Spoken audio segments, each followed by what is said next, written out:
30/7/2024 प्रातः मुरली ओम शांति बाप दादा मधुबन। बाबा कहते हैं, मीठे बच्चे, दुख हरता सुख करता एक बाप है, वही तुम्हारे सब दुख दूर करते हैं। मनुष्य किसी के दुख दूर कर नहीं सकते। प्रश्न, विश्व में अशांति का कारण क्या है? शांति स्थापन कैसे होगी? उत्तर, विश्व में अशांति का कारण है अनेकानेक धर्म। कलियुग के अंत में जब अनेकता है तब अशांति है। बाप आकर एक सत धर्म की स्थापना करते हैं, वहां शांति हो जाती है। तुम समझ सकते हो कि इन लक्ष्मी नारायण के राज्य में शांति थी। पवित्र धर्म पवित्र कर्म था। कल्याणकारी बाप फिर से वह नई दुनिया बना रहे हैं, उसमें अशांति का नाम नहीं। ओम शांति। रूहानी बाप बैठ रूहानी बच्चों को समझाते हैं। रूहानी बाप को ही ज्ञान का सागर कहा जाता है। ये तो बच्चों को समझाया है। बॉम्बे में भी बहुत सोशल वर्कर्स हैं, उनकी मीटिंग होती रहती है। बॉम्बे में खास जहाँ मीटिंग करते हैं उसका नाम है भारतीय विद्या भवन। अब विद्या होती है दो प्रकार की। एक है जिस्मानी विद्या जो स्कूलों कॉलेजों में दी जाती है, अब उसको विद्या भवन कहते हैं। जरूर वहाँ कोई दूसरी चीज है। अब विद्या किसको कहा जाता है ये तो मनुष्य जानते ही नहीं। ये तो रूहानी विद्या भवन होना चाहिए। विद्या ज्ञान को कहा जाता है। परम पिता परमात्मा ही ज्ञान सागर है।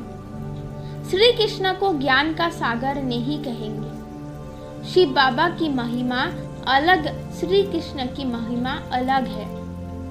भारतवासी मूंझ पड़े हैं। गीता का भगवान श्री कृष्ण को समझ बैठे हैं तो विद्या भवन आदि खोलते रहते हैं। समझते कुछ भी नहीं। विद्या है गीता का ज्ञान।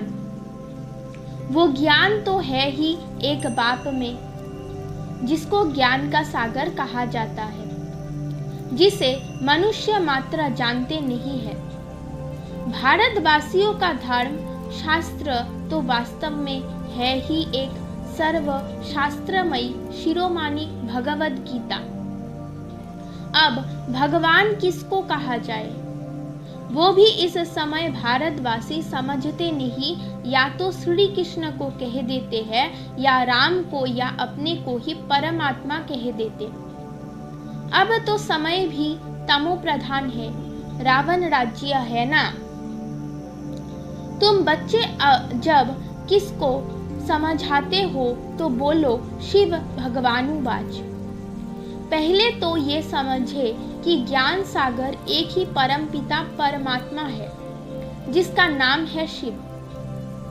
शिवरात्रि भी मानते हैं, परंतु किसको भी समझ में नहीं आता है। जरूर शिव आया हुआ है तब तो रात्रि मानते हैं। शिव कौन है ये भी नहीं जानते। बाप कहते हैं भगवान तो सबका एक ही है, सब आत्माएं भाई भाई है। आत्माओं का बाप एक ही परम पिता परमात्मा है, उनको ही ज्ञान सागर कहेंगे। देवताओं में ये ज्ञान है नहीं। कौन सा ज्ञान? रचयिता और रचना के आदि मध्य अंत का ज्ञान कोई मनुष्य मात्रा में नहीं है। कहते भी है प्राचीन ऋषि मुनि नहीं जानते थे। प्राचीन का भी अर्थ नहीं जानते। सतयुग त्रेता हुआ प्राचीन। सतयुग है नई दुनिया, वहां तो ऋषि मुनि थे ही नहीं। यह ऋषि मुनि आदि सब बाद में आए हैं, वो भी इस ज्ञान को नहीं जानते। नेति नेति कह देते हैं।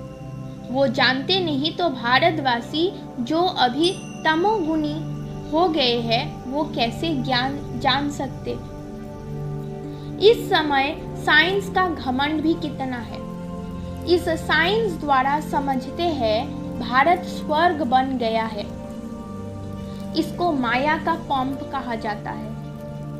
फॉल ऑफ पंप का एक नाटक भी है। कहते भी है कि इस समय भारत का पतन है। सतयुग में उत्थान है, अब पतन है। ये कोई स्वर्ग थोड़े ही है, ये तो माया का पंप है। इनको खत्म होना ही है। मनुष्य समझते हैं विमान है, बड़े बड़े महल, बिजलियां है, यही स्वर्ग है। कोई मरता है तो भी कहते स्वर्गवासी हुआ। इससे भी समझते नहीं कि स्वर्ग गया तो जरूर स्वर्ग कोई और है ना। ये तो रावण का पंप है। बेहद का बाबा स्वर्ग की स्थापना कर रहे हैं। इस समय है चटाबेटी माया और ईश्वर की, आसुरी दुनिया और ईश्वरीय दुनिया की। ये भी भारतवासियों को समझाना पड़े। दुख तो अजून बहुत आने वाले हैं, अथा दुख आना है। स्वर्ग तो होता ही सतयुग में है, कलयुग में हो ना सके। ये भी किसको पता नहीं पुरुषोत्तम संगम युग किसको कहा जाता है। ये भी बाप समझाते हैं ज्ञान है दिन, भक्ति है रात। अंधियारे में धक्के खाते रहते हैं। भगवान से मिलने के लिए कितने वेद शास्त्र आदि पढ़ते हैं। ब्रह्मा का दिन और रात सो ब्राह्मणों का दिन और रात। सच्चे मुख वंशावली ब्राह्मण तुम हो, वो तो है कलियुग कुक वंशावली ब्राह्मण। तुम हो पुरुषोत्तम संगम युग ब्राह्मण। ये बातें और कोई नहीं जानते। ये बातें जब समझे तब बुद्धि में आई कि हम ये क्या कर रहे हैं। भारत सतो प्रधान था, जिसको ही स्वर्ग कहा जाता है, तो जरूर ये नर्क है। तब तो नर्क से स्वर्ग में जाते हैं। वहाँ शांति भी है, सुख भी है। लक्ष्मी नारायण का राज्य है ना। तुम समझा सकते हो मनुष्यों की वृद्धि कैसे कम हो सकती है, अशांति कैसे कम हो सकती है। अशांति है ही पुरानी दुनिया कलयुग में, नई दुनिया में ही शांति होती है। स्वर्ग में शांति है ना। उनको ही आदि सनातन देवी देवता धर्म कहा जाता है। हिंदू धर्म तो अभी का है, इनको आदि सनातन धर्म नहीं कह सकते। ये तो हिंदुस्तान के नाम पर हिंदू कह देते हैं। आदि सनातन देवी देवता धर्म था। वहाँ कंप्लीट पवित्रता, सुख, शांति, हेल्थ, वेल्थ आदि सब था। अभी पुकारते हैं हम पतित है पतित पावन आओ। अब प्रश्न है पतित पावन कौन? श्री कृष्ण को तो नहीं कहेंगे। पतित पावन परम पिता परमात्मा ही ज्ञान का सागर है। वो ही आकर पढ़ाते हैं। ज्ञान को पढ़ाई कहा जाता है। सारा मदर है गीता पर। अभी तुम प्रदर्शनी, म्यूजियम आदि बनाते हो, लेकिन अभी तक बीके का अर्थ नहीं समझते। समझते हैं यह कोई नया धर्म है। सुनते हैं, समझते कुछ नहीं। बाप ने कहा है बिल्कुल ही तमो प्रधान पत्थर बुद्धि है। इस समय साइंस घमंडी भी बहुत बन गए हैं। साइंस से ही अपना विनाश कर लेते हैं तो पत्थर बुद्धि कहेंगे ना। पारस बुद्धि थोड़े ही कहेंगे। बॉम्ब्स आदि बनाते हैं अपने विनाश के लिए। ऐसे नहीं शंकर कोई विनाश करता है, नहीं, इन्होंने अपने विनाश के लिए सब बनाया है। परंतु तमो प्रधान पत्थर बुद्धि समझते नहीं है। जो कुछ बनाते हैं इस पुरानी सृष्टि के विनाश के लिए। विनाश हो तब फिर नई दुनिया की जय जयकार हो। वो तो समझते हैं स्त्रियों का दुख कैसे दूर करें, परंतु मुखिया थोड़े ही किसका दुख दूर कर सकते हैं। दुख हरता सुख करता तो एक ही बाप है। देवताओं को भी नहीं कहेंगे, श्री कृष्ण भी देवता हो गया। भगवान नहीं कह सकते, ये भी समझते नहीं। जो समझते हैं वो ब्राह्मण बन औरों को भी समझाते रहते हैं। जो राज्य पद के अथवा आदि सनातन देवता धर्म के हैं वो निकाल आते हैं। लक्ष्मी नारायण स्वर्ग के मालिक कैसे बने? क्या कर्म किया जो विश्व के मालिक बने? इस समय कलयुग अंत में तो अनेकानेक धर्म है तो अशांति है। नई दुनिया में ऐसे थोड़े ही होता है। अभी ये है संगम युग, जबकि बाप आकर राजयोग सिखलाते हैं। बाप ही कर्म अकर्म विकर्म की नॉलेज सुनाते हैं। आत्मा शरीर लेकर कर्म करने आती है। सतयुग में जो कर्म करते वो अकर्म हो जाते हैं, वह विकर्म होता नहीं, दुख होता ही नहीं। कर्म अकर्म विकर्म की गति बाप ही आकर अंत में सुनाते हैं। मैं इनके बहुत जन्मों के अंत के भी अंत में आता हूँ, इस रथ में प्रवेश करता हूँ। अकाल मूर्त आत्मा का ये रथ है, सिर्फ एक अमृतसर में नहीं, सभी मनुष्यों का अकाल तख्त है। आत्मा अकाल मूर्त है, ये शरीर बोलता चलता है। अकाल आत्मा का ये चैतन्य तख्त है। अकाल मूर्त तो सभी है, बाकी शरीर को काल खा जाता है। आत्मा तो अकाल है, तख्त तो खलास कर देते हैं। सतयुग में तख्त कोई बहुत थोड़े ही होते हैं। इस समय करोड़ों आत्माओं के तख्त है। अकाल आत्मा को कहा जाता है। आत्मा ही तमो प्रधान से सतो प्रधान बनती है। मैं तो एवर सतो प्रधान पवित्र हूँ। भल कहते हैं प्राचीन भारत का योग, परंतु वो भी समझते हैं श्री कृष्ण से सिखाया है। गीता को ही खंडन कर दिया है। जीवन कहानी में नाम बदल दिया है। बाप के बदले बच्चों का नाम डाल दिया है। शिवरात्रि मनाते हैं, परंतु वो कैसे आते हैं ये जानते नहीं है। शिव है ही परमात्मा, उनकी महिमा बिल्कुल अलग है, आत्माओं की महिमा अलग है। बच्चों को ये पता है राधे कृष्ण ही लक्ष्मी नारायण है। लक्ष्मी नारायण के दो रूप को ही विष्णु कहा जाता है। फर्क तो है नहीं। बाकी 4 भुजा वाला 8 भुजा वाला कोई मनुष्य होता नहीं है। देवियों आदि को कितनी भुजाएं दे दी है, समझाने में समय लगता है। बाप कहते हैं मैं हूँ ही गरीब निवास। मैं आता भी तब हूँ जब भारत गरीब बन जाता है। राहु का ग्रहण बैठ जाता है। बृहस्पति की दशा थी, अब राहु का ग्रहण भारत में तो क्या सारे वर्ल्ड पर है।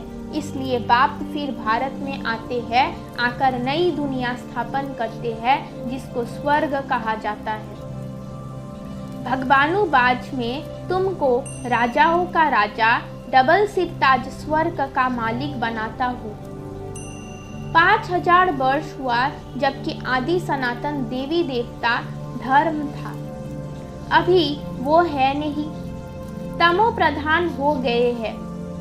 बाबा खुद ही अपना अर्थात रचयिता और रचना का परिचय देते हैं।